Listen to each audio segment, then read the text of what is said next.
सभ्यता से भरपूर शास्त्री परिवार की इकलौती बेटी मोहिनी को बचपन में ही पढ़ाई के लिए विदेश भेज देते हैं, जहां से वो सालों बाद ग्रेजुएशन पूरी करके इंडिया वापस आती है, जो अब संस्कार, सभ्यता, संस्कृति जैसी चीजों से कोसों दूर होती है।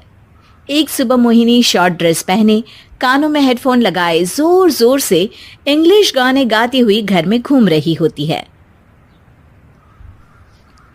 सुबह सुबह भगवान का नाम लेते हैं, राक्षसों की तरह चिल्लाते नहीं। पॉप्स, आपको अच्छे गाने की बिल्कुल समझ नहीं है, सो ठीक है, चिल पिल।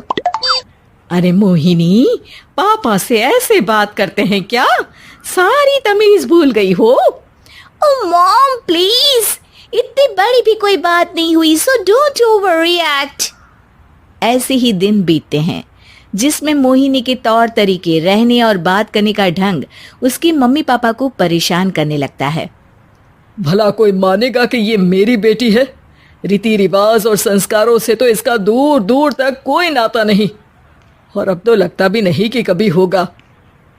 अरे ऐसे कैसे नहीं होगा? लड़कियां सारे नखरे अपने माँ बाप को ही दिखाती है। ससुराल जाकर उन्हें सब कुछ करना भी पड़ता है और मानना भी। पत्नी की बात शास्त्री जी समझ जाते हैं और कुछ ही दिनों में अपने से भी ज्यादा धार्मिक परिवार में निखिल के साथ मोहिनी का रिश्ता पक्का कर देते हैं। रिश्ता तो पक्का कर दिया, पर यहाँ मोहिनी को कैसे मनाएंगे? शादी ब्याह के मामले में आटे में नमक जितना झूठ तो चलता है जी। इसी तरह एक के बाद एक तिकड़म लगाते हुए दोनों मिलकर मोहिनी को शादी के लिए तैयार कर लेते हैं और मोहिनी निखिल की शादी हो जाती है, जिसके अगले दिन से ही मोहिनी दोबारा अपने पूरे अवतार में शॉर्ट ड्रेस पहनकर घर में घूमने लगती है। बहू को ऐसे देख सास की आंखें फटी की फटी रह जाती हैं। अरे ये क्या बेशर्मी है, हमारे घर की लड़कियां जींस तक नहीं पहनती और तुम बहू होकर इतने छोटे कपड़े पहनकर पूरे घर में घूम रही हो।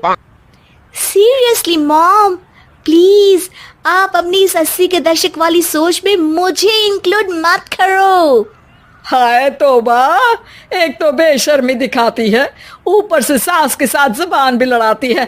अरे जल्दी कपड़े बदल कर आ, घर की पहली आरती तुम्हें ही करनी है। इतनी देर में निखिल भी वहां आ जाता है।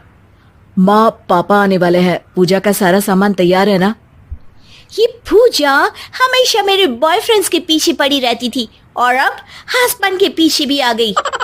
मोहिनी की बातें सुन सास तो अपना सिर पकड़ लेती है, लेकिन निखिल किसी न किसी तरह उसे पूजा के लिए कन्विंस करके कपड़े चेंज करने के लिए भेज देता है, जिस पर पूजा खत्म होने के बाद वो एक बार फिर अपनी शॉर्ट ड्रेस में आ जाती है। बहू, ये क्या तरीका है? संस्कार नाम की कोई चीज है या नहीं? नहीं ससुर जी, संस्कार मेरा दूसरा बॉयफ्रेंड था, अब तो मेरा उससे कोई कांटेक्ट नहीं है। मोहिनी का जवाब सुन के ससुर तो भगवान नाम जपते वहां से चले जाते हैं, लेकिन सास बहू के बीच कहासुनी फिर शुरू हो जाती है, जिसे इग्नोर करते हुए मोहिनी घर से बाहर चली जाती है और देर रात घर वापस आती है। मोहिनी, मैं जानता हूँ कि तुम विदेश में रही हो और तुम्हें वहीं की आदत है, पर यहाँ चीजें कुछ अलग है।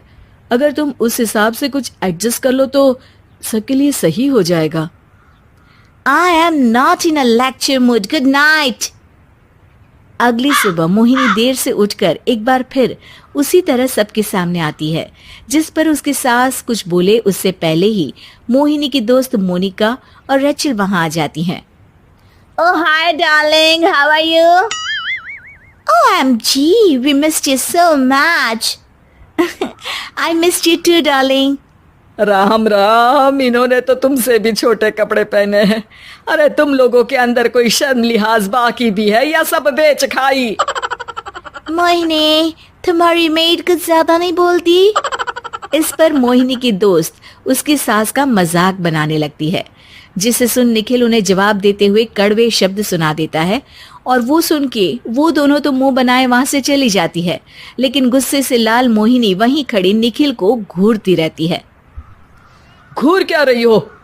तुमसे शादी की ये सोचकर कि विदेश में पढ़ी लिखी हो, घर में कोई पॉजिटिव चेंज लाओगी। अपनी करियर के लिए एम्बिशियस होगी, पर अपने इस बिहेवियर से उस पढ़ाई के साथ साथ अपने मम्मी पापा के नाम को भी डुबो रही हो। अगर तुम्हें ऐसे ही हाल रखना है तो यहाँ रहने की कोई जरूरत नहीं है। निखिल की बातें सुनकर मोहिनी रोते हुए घर छोड़कर अपनी मम्मी पापा के पास वापस आ जाती है। ससुराल में सब कुछ ठीक तो है? वो अपने आप को समझते क्या है? मोहिनी पर चिल्ला रहे हैं? मैं क्यों उसके इशारों पर चलूं? मैं अपनी लाइफ अपने तरीके से जीना चाहती हूँ और वो ना आप लोगों को मंजूर था और ना ही उन्हें है। तुम यहाँ नहीं रह सकती। अपने पापा की बात सुन के मोहिनी हैरान रह जाती है। हाँ, तुमने बिल्कुल सही सुना। अगर तुम्हें अपने इस घमंड, बेशर्मी और बदतमीजी में ही जीना है तो तुम यहाँ भी नहीं रह सकती। बेटी, मैं मानता हूँ हमारे यहाँ रीति रिवाज बहुत मायने रखते हैं और हमने उन्हीं के ओवरडोज से बचाने के लिए तुम्हें विदेश भेजा था। एक लड़की जो शादी करके घर और बच्चे संभालती है, उससे तुम अपने आप को ज्यादा समझ सको इसके लिए भेजा था। तुम उससे ज्यादा समझो और बनो, पर तुम तो किसी दूसरी ही ट्रेन में चढ़ गई बेटा। उसके मम्मी पापा बहुत देर तक मोहिनी को सारी बातें समझाते हैं, जिन्हें सुनकर मोहिनी को अपनी गलती का एहसास होता है। वो जॉब ज्वाइन कर लेती है और ससुराल वापस आकर उन्हें मॉडर्न बनाती है और खुद भी कुछ रिवाज सीखते हुए खुशी से रहने लगती है।